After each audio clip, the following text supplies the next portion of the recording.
네, 반갑습니다. 박주희선 변호사입니다.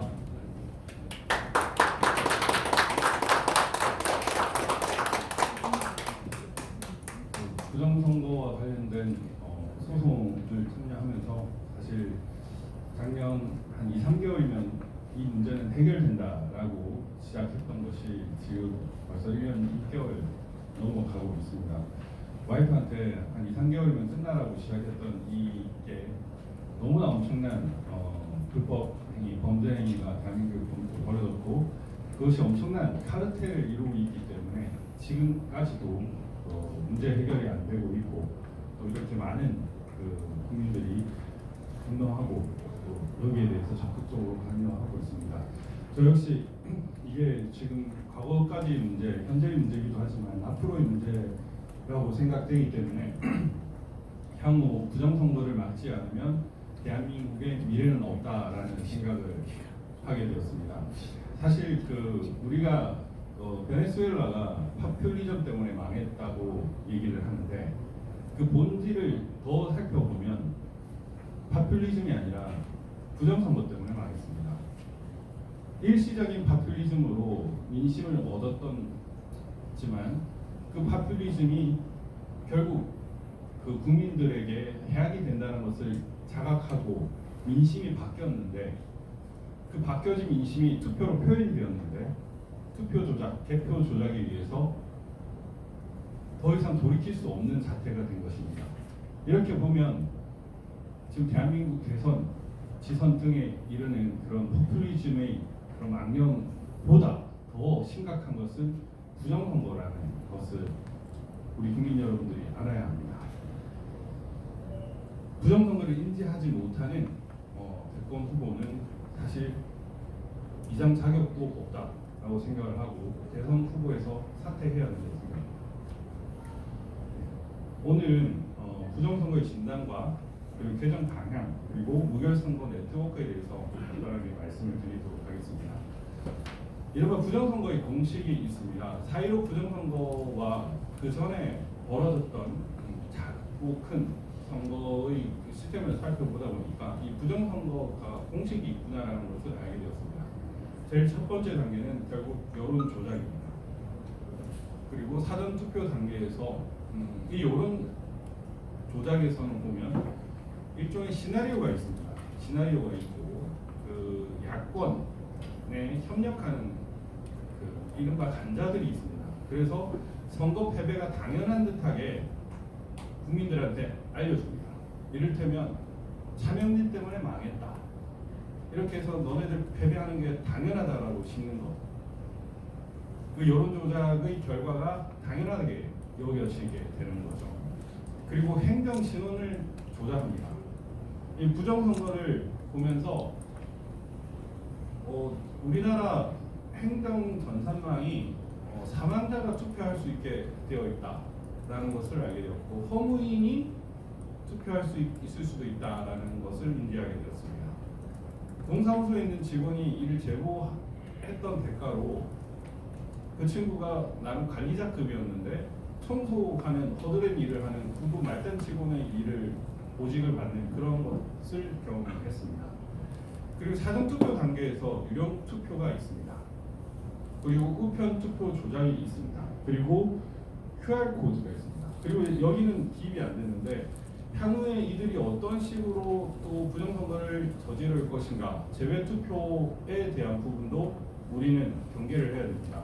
지금 개정법이나 제가 선관위의 문서 수발식 내용을 어느 정도 검토를 하고 본 결과 다음번엔 제외 투표도 장난을 칠 수 있겠다라는 인식을 하게 됐습니다. 그리고 출구조사 조작을 합니다. 여러분들 좀 이따 말씀드리겠지만 사전투표와 당일투표 결과 아시잖아요. 당일투표에서는 미래통합당이 이겼습니다. 그런데도 출구조사에서 당일투표만 여론조사 결과를 공표하는 출구조사에서 참패한다는 결과는 절대로 나올 수가 없습니다. 이것들이 이제 거대한 카르텔을 형성하고 있다는 것을 반증하는 것이죠. 이 출구조사 조작을 통해서 참패하는 것을 당연하게 여겨라라고 하는 것입니다. 그리고 당일 투표에서 QR코드 있는 용지가 배부되었습니다. 왜 민경욱 의원 지역구에 QR코드 있는 곳이 없을까? 저는 이걸 봤는데요. 민 의원님 재검표를 하면서 당일 투표까지 다 바꿔치기 했다라는 의혹을 지울 수가 없었던 이유가, 저는 본투표에 QR코드 하나만 나와도 이건 무효선을 할 수 있다는 생각을 했었는데, 그게 두려웠기 때문에 당일 투표에 일장기 투표지들이 나온 겁니다. 송도 이동 제6투표소는 당일 투표였습니다. 거기 1000장가량이 일장기 투표소였는데 QR코드 있는 용지를 배부했기 때문에 그랬습니다. 그리고 잔여 투표 용지로 장난했습니다. 그리고 개표 조작입니다. 여러분들이 익히 알고 계시는 전자개표기를 통해서 조작을 하고 있습니다.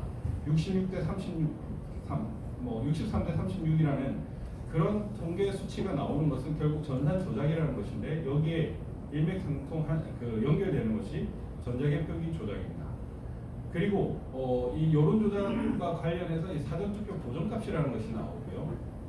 이 부정선거의 전 부분에 대해서 이른바 시민의문 의혹으로 생각되는데, 선관위의 공정선거 지원단이라는 시민단체, 시민들이 개입을 합니다. 이들은 선관위 직원들과 같이 근무를 하면서 개표 현장에서도 마지막 단계인 정리부에 있습니다.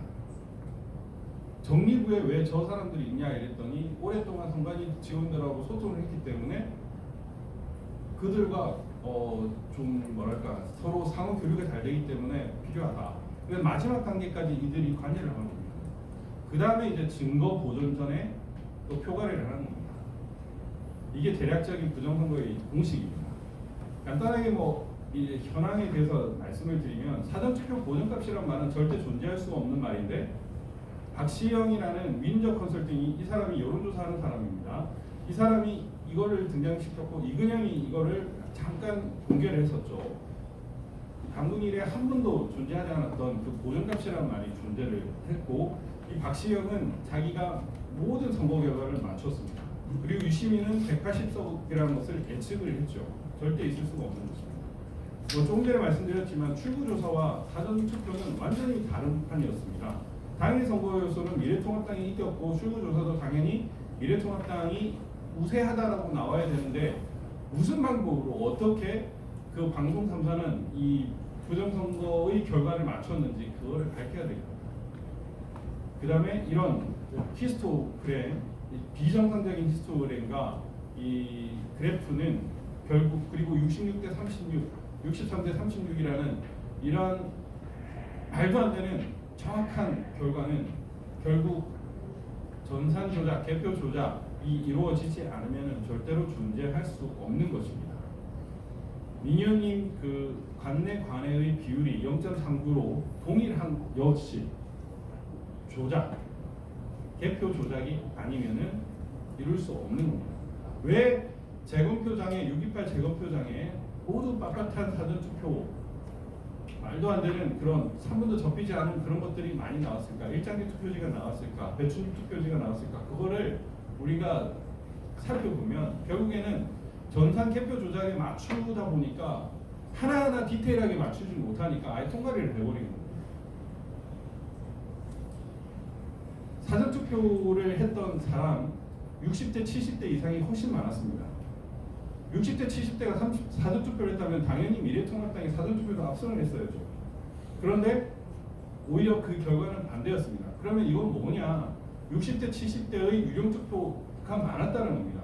즉 제가 말씀드렸던 사전투표에서 그 유령투표 70대 이상 사망자가 투표를 했거나 허무인이 했거나 그런 것들이 있습니다. 가족관계 등록부나 행정전산망의 일부 자료를 보니까 실제로 죽은 사람 투표를 하는 적이 있었고, 이런 것들은 결국 특검을 해서 밝히지 않으면 안 됩니다. 그리고 전국 투표소별 1인당 투표 시간 분량도 사전투표가 다 빨랐습니다. 거의 다 빨랐습니다.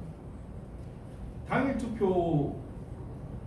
투표소가 이게 이제 15초 미만인 게 24개밖에 등장 안 했고, 관내 사전투표는 179개밖에 안 나왔는데, 출력하는 데만 20초가 넘게 걸리는 이곳이 어떻게 이렇게 될 수 있느냐? 즉 사전투표는 유형이 있기 때문에 가능한 것입니다.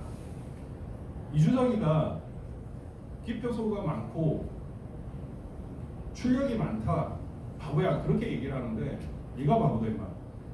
왜냐면 사람들이 투표를 할 때 다 일렬로 줄 서가지고 하잖아요. 여러분 들어가실 때 다 일렬로 줄 서가지고 하잖아요. 그 일렬로 줄 서는 병목 구간을 기준으로 판단해야 되는 것이 당연한 거 아닙니까? 그리고 마지막 9,016명의 경우에는 마지막 3시간에 1.7초가 한표입니다. 그냥 눈만 뜨면 바로 한 명이 투표하고 있는데 그런 거는 있을 수가 없는 거예요. 절대로 물리학적으로 있을 수가 없는데 그걸 부천시에 있는 부천시청에 있는 검사들이 무혐의를 때렸습니다. 지금 불기소 처분서를 이유서를 하나씩 보고 있고 거기에 대해서 새롭게 고발을 할 예정입니다. 예, 이게 전국 1등부터 이렇게 쫙 보면은 전부 다 관내 사전이 1등입니다. 30등에 비로소 당일 투표 10.7초당 한 표. 이것도 사실 이루어질 수가 없는 숫자인데 나왔습니다. 왜냐하면 당일 투표는 투표지를 가지고 있다가 교부를 하는 것이고 사전 투표는 출력을 하는 것이기 때문에 절대 이렇게 될 수가 없는데 이런 일이 벌어졌습니다. 이게 이제 현상입니다. 20대와 비교를 해보면 20대는 이렇게 사전 투표를 한 사람들이 그래프가 줄어들었는데 막판에 21대의 경우에는 이렇게 급증을 합니다. 급증. 2일차는 좀 사람들이 참여하는 경향이 있기 때문에 높아지는데 21대 2020년의 경우에는 이렇게 급증을 하게 됩니다. 이런 이유는 결국 막판에 사전투표식 유령투표를 몰았다는 얘기입니다. 실제로 가짜투표를 미리 하면은 그 사람이 투표를 해버릴 수도 있으니까 이걸 보고 투표를 하게끔 만들어버립니다. 그래서 실제로 당일 투표를 하러 갔는데 사전투표가 되어 있더라라고 하는 사람들이 나오는 겁니다. 그걸 인지를 하셔야 됩니다. 롤 사전투표지 모형을 보면은 이렇게 곡선인 것이 일반적입니다. 당연한 것이죠. 그런데 재검표장과 우리가 증거보전 절차에서 봤던 투표지들은 모두 이렇게 평평하게 빳빳했습니다. 이렇게 앱손 TM3400 프린터로 출력이 되면 이렇게 원형된 부분으로 나옵니다. 여기 이제 적으면 더 상태가 악화되겠죠. 형상 복원 기능을 가진 거라면 이런 식으로 돼야 되는 것이 원칙이죠. 선관위가 거짓말을 한 것이고 결국 이런 사람도 나중에 다 처벌을 해야 됩니다. 그리고 이 도장, 이건 당일 투표 도장입니다. 이 당일 투표의 이 찢어진 이 부분도 결국에는 이 선거법을 위반한 것인데 이것도 아마 급조한다 보니까 4월 29일 날 증거보전 절차가 있다 보니까 급하게 만드느라고 이렇게 된 겁니다. 투표록, 개표록을 제가 검증을 하면서 재검표를 하면서 다 봤습니다. 이러한 현상이 없었습니다. 그런데 이런 것들이 천여 장이나 나왔습니다. 결국에는 투표하고 개표한 다음에 증거보전 전에 새롭게 등장한 투표지라는 얘기입니다. 그리고 이 도장을 기준으로 뭐 고소도 했지만 이 선거법과 관련해서 되게 중요한 의미 있는 것들을 발견할 수 있겠다라는 생각을 했습니다. 네. 이 선거법 157조를 보면은 선거인이 보는 앞에서 일련 번호지를 떼어서 교부하되 필요하다고 인정되는 때에는 100매 이내의 범위에서 그 사인을 미리 날인해 놓은 후 교부할 수 있다. 이렇게 편의상 이렇게 하고 있는데 보통 가위로 이렇게 잘라서 하기 때문에 조금 전에 이렇게 잘랐던 그 부분에 대해서 그런 식으로 나올 수가 없습니다, 여러분. 이렇게 찢지는 않잖아요. 그리고 이 선거법 158조를 보면 이게 공직선거법의 가장 큰 문제인데요. 사전투표의 경우 그 밖에 필요한 사항은 중앙선거관리위원회 규칙으로 정한다고 되어 있습니다. 웬만한 규정들은 다 규칙에 있습니다. 법률이 아닌 규칙에 둠으로써 이 선관위가 그리고 부정선거 세력들과 공모를 하게 되는 겁니다. 향후의 선거법 개정 방향은 결국 규칙에 있는 것을 전부 다 법률로 만드는 그런 작업이 가장 큰 전제가 되어야 될 것입니다. 그리고 기존에 있는 법도 안 지키는 것도 문제입니다. 그런데 판사들이 기존의 그런 어떤 선거 무효 소송 판례에서 관행으로 그런 어떤 법률 위반이 있다고 해도 용서해 줬던 적이 많습니다. 그래서 계속 기각이 됐었던 건데요. 선거법은 가장 엄격한 절차에 의해서 이루어져야 되니까 그런 것도 우리는 철저히 가야 될 것입니다. 예, 규칙을 보완 또는 수정한 내용을 법률로. 제가 1장기 투표지 얘기를 했는데요. 1장기 투표지와 관련된 부분이 공직선거관리규칙 84조에서 나옵니다. 보면은 2개 이상의 도장을 조각하여 인명 대장에 등록을 하고 날인할 수 있다라고 되어 있는데 이거 하나의 도장을 해야 됩니다. 인명의 대장에만 등록을 하고 이미지화는 못 시키게 해야 됩니다. 여러분들이 지금 이거 보시는 것이 21대 국회의원 선거 사전투표 관리관 도장 등록 내용입니다. 선관위가 이걸 전부 다 관리를 하고 있습니다. 이걸 전부 다 관리하고 있으니까 어떤 일이 발생합니까? 사전투표를 만들어낼 수 있는 겁니다. 사전투표 관리관을 예를 들면은 BJ 톨, 예를 들면 김땡형이라고 했을 때 그분이 가지고 있는 도장을 가지고 투표를 하게끔 해야 되는데 선관위가 이렇게 일괄되게 가지고 있으면서 이걸 바로 출력을 할 수 있게끔 만들어 놓는 거거든요. 이걸 못하게 막아야 됩니다. 그리고 왜 2개 이상의 도장을 조각합니까? 하나만 하면 되는 것이지. 선관위가 못하게 이렇게 막아야 되는 것이고요. 그리고 인명대장에 등록하고 그 도장에는 등록된 도장을 표시하는 고등력 표시를 해야 한다라고 했고 이 3항에 보면 도장의 날인은 인쇄 날인으로 가름할 수 있다라고 하고 있습니다. 그러니까 투표 프린트에 출력할 때 인쇄 날인을 하게 하는데 이 인쇄 날인 못하게 해야 됩니다. 사전투표 관리관이 딱 찍게 만들어야 됩니다. 그리고 인명을 선관위가 가져가고 있는데 투표 관리관이 자기 인명으로 대결을 하면 됩니다. 이거를 원칙적으로 해야 얘들이 사전투표를 이렇게 뽑아내는 그런 장난을 막을 수가 있습니다. 사전투표 관리관이 내 인명은 이렇게 했다고 하면 개표할 때 이 인명이 아닌 인명들은 다 무효 처리를 하면 되는 것이거든요. 그리고 공직선거관리규칙 86조가 선거 사전투표 관리에 관한 사항을 기재하여야 한다라고 했는데 이것도 여기 구체적으로 적어야 되는데 제일 중요한 건 뭐냐면 사전투표 유용투표가 최소 20% 이상으로 보입니다. 그렇다면 그 사전투표를 몇 명이 했는지를 참관인이 시간별로 기재를 해야 되는데 그걸 기재를 하게 하는 게 첫 번째고요. 두 번째는 사전투표 관리관 도장이 몇 장을 찍었는지를 하게 해야 됩니다. 예를 들면 사전투표 관리관이 이렇게 인쇄 날인을 이렇게 몇 장 출력한 게 아니라 내가 몇 번을 찍었다라는 게 이게 돼야 됩니다. 즉 어떤 게 문제냐면 제가 증거보전 절차를 하면서 선관위 직원들과 물어봤습니다. 사전투표를 참관인이 그리고 거기 있는 선관위 직원이 몇 명을 했는지를 모른다는 겁니다. 그럼 어떻게 기재를 하느냐? 중앙선관위 전산망에서 그렇게 몇 명이 투표했다고 오면은 그걸 그대로 적습니다라고 해요. 이게 이제 사전투표, 유령투표가 발생하는 가장 근본적인 이유입니다. 그래서 사전투표 관리사항의 그 사항 기재를 할 때 몇 장을 투표지 몇 장을 했는지를 참관인은 기록을 해야 되고 사전투표 관리관은 도장을 몇 번 찍었는지를 기재를 해야 되는 것이죠. 그걸 보고하는 것이 사전투표로서 장난을 치는 것을 전면적으로 막을 수 있는 가장 근본적으로 필요한 것입니다. 물론 여러분들이 그 투표 관리관으로 그 참관인으로 들어가셨을 때 그거를 막는 가장 큰 업무도 여기에 해당된다고 볼 수 있죠.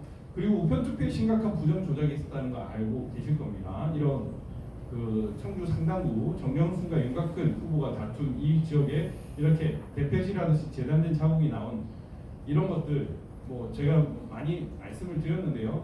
경주에서 울산까지 가는데 이렇게 대전과 강릉을 거쳐가지고 가는 이런 엉터리 사전투표, 관외 사전투표들이 있었습니다. 말도 안 되는 투표지가 전산적으로만 봤을 때 110만 개가 나왔는데요. 주에 제가 이게 살펴보니까 150만 개, 272만 개 중에 150만 장이 가짜 투표였던 걸로 보입니다. 이 우편 투표가 가장 취약합니다. 지금 재검표 현장에서도 그 관외 사전 투표에서 엄청난 불법들이 많이 발견되고 있는데요.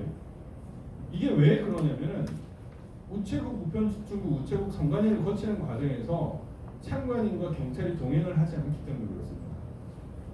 어느 순간 따라가다 보면 그냥 없어져요. 예를 들면 양선엽 그 공성 그 대표셨는데 그분이 용인 우체국 가니까 이제 더 이상은 들어오지 말라고 얘기를 하는 겁니다. 그분이 이제 기소가 되셨는데 이런 일들이 있는 이유가 결국에는 중간에 CCTV 그리고 사람 장난을 칠 수 있는 그런 어떤 그 뭐라고 해야 되나 그런 곳이 있는 겁니다. 선결된 구역이 있는 거예요. 이런 것들이 없게 만들어야 되는 겁니다. 그리고 QR코드 사용 금지해야 됩니다. 제가 여러분들께 말씀드릴게요. 지금 이거는 그 시흥시 보물상에서 발견된 사전투표 용지입니다. 이걸 보면 누가 투표했는지 알 수 있습니까? 알 수 있습니다. 선관위는 이 고물상에 사전투표지가 나온 이후 이거는 경주 우체국에 어떤 사람이 투표한 것이라고 바로 얘기를 했습니다. 그런데 국회의원 선거투표 이 연수구 배춘희 투표지라고 알려진 투표지입니다. 여기도 QR코드가 있습니다. 이것이 나온 이후에 이건 송도 4동이거든요. 송도 4동. 이것이 나온 이후에 누가 투표했는지를 선관위는 발표를 하고 있지 않습니다. 왜 못하죠? QR코드가 있으면 통합선거인 명부와 대조를 하면 바로 누가 투표했는지를 알 수가 있습니다. 왜냐하면요, 이렇게 QR코드 발급 시각이 나오거든요. 통합선거인 명부에는 예를 들면 종로구 청운 효자동 사전투표소에서 최종 발급 시간, 마지막 발급 시간이 17시 58분 이렇게 하면 QR코드 넘버, 예를 들면 31자리라면 마지막 1, 2, 3, 4, 5의 투표지 발급 시간은 5시 21분이다. 그러면 그때 투표했던 사람이 누구다 라는 게 나와가지고, 예를 들면 오상종이 저기 서초동에서 관야에 사전투표를 했다고 하면 몇 시에 했다고 하면 이 QR코드 넘버링 이 투표는 오상종이 투표한 걸 바로 알 수가 있는 겁니다. 송도 4동 이것도 마찬가지예요. 이 투표지를 누가 찍었는지 선관위는 알 수 있습니다. 근데 누가 찍지 않았습니다. 이건 만들어졌기 때문에. 그러니까 QR코드는 비밀선거 원칙을 전면적으로 위반하는 것입니다. 그렇기 때문에 없애야 되는 겁니다. 네. 그리고 이제 무결선거 네트워크 관련해서 말씀을 드리면, 사실 무선넷은 이제 그런 겁니다. 제가 이제 선관위 위원으로서 서울시 선관위원으로서 이제 4.7 보궐선거를 이제 살펴보고 또 국힘당에 정당 교육을 했었습니다. 사전투표 감시, 개표, 그리고 당일 투표 감시는 어떻게 해야 되는지 이걸 이제 일시적으로 했었는데요. 너무 한계를 많이 느꼈습니다. 그리고 부정선거와 관련된 운동을 하면서도 우리 아스팔트의 한계를 느꼈습니다. 야, 이거 이대로 가면은 결국 하는 척만 하다가 하는 신용만 하다가 끝나겠다. 이거 안 된다. 그리고 정말 이 블랙 시위를 하다 보면 정말 위대한 국민들이 많지 않습니까? 정말 훌륭한 분들을 많이 만났습니다. 이 블랙 시위를 하면서 제가 공직에 있었을 때 뵀던 분들보다 훨씬 더 깊이 있고 훌륭한 분들을 많이 만났는데, 그러한 힘을 제도권으로 가져오지 못하는 그런 한계를 보고 정말 답답했습니다. 그런 어떤 취지에서 이렇게 출범을 했고요. 한번 치트키를 쓴 사람은 다음번에도 치트키를 씁니다. 내년 대선 안 할까요? 부정선거? 대놓고 할 겁니다. 왜냐하면 걸리면 이제 끝나거든요. 아니 이미 많이 걸렸고 다음에 정권 넘어주면 끝나거든요. 근데 이 선거라는 것이 되게 위험한 것이, 당선 결정이 되면은 그걸 뒤집는데 너무나 많이 걸려요. 너무나 많은 출혈이 있고 죄 없는 사람들이 감방에 가고 혹은 죽거나 다칩니다. 이런 일을 막아야 된다는 것이죠. 그러려면 어떻게 해야 되느냐? 사전에 선거 전에 이거를 적발을 하는 것이 필요하다. 훈련된 시민 조직이 필요하다. 훈련된 지식인들이 필요하다. 그리고 이 힘을 정당으로 국가적으로 끌어내는 게 필요하다. 그것이 바로 무선 네트워크의 취지입니다. 물론 또 다른 의미에서 이제 지식인 모임인 미라클 웨이브도 출범을 했고요. 시민들이 선거와 관련된 감시 운동을 하고 체계적으로 조직되고 이 힘을 또 선거 때는 참관인으로 가는 겁니다. 저도 우리 불량한 참관인으로서 5구 대선 때 그냥 자고 놀다가 돈 한 8만 원, 9만 원 받고 좋아했던 기억이 나는데, 그런 참관을 하면 안 된다는 겁니다. 조직된, 훈련된 그런 시민들이 참관을 함으로써 내년 대선 지선 때 더 이상 부정 세력들이 이거 잘못하다가 이제 우리 그냥 전부 다 사형이다 라는 인식을 할 수 있도록, 무서워서 못하도록 만들어줘야 한다는 것입니다. 그게 정말 중요하다고 생각이 듭니다.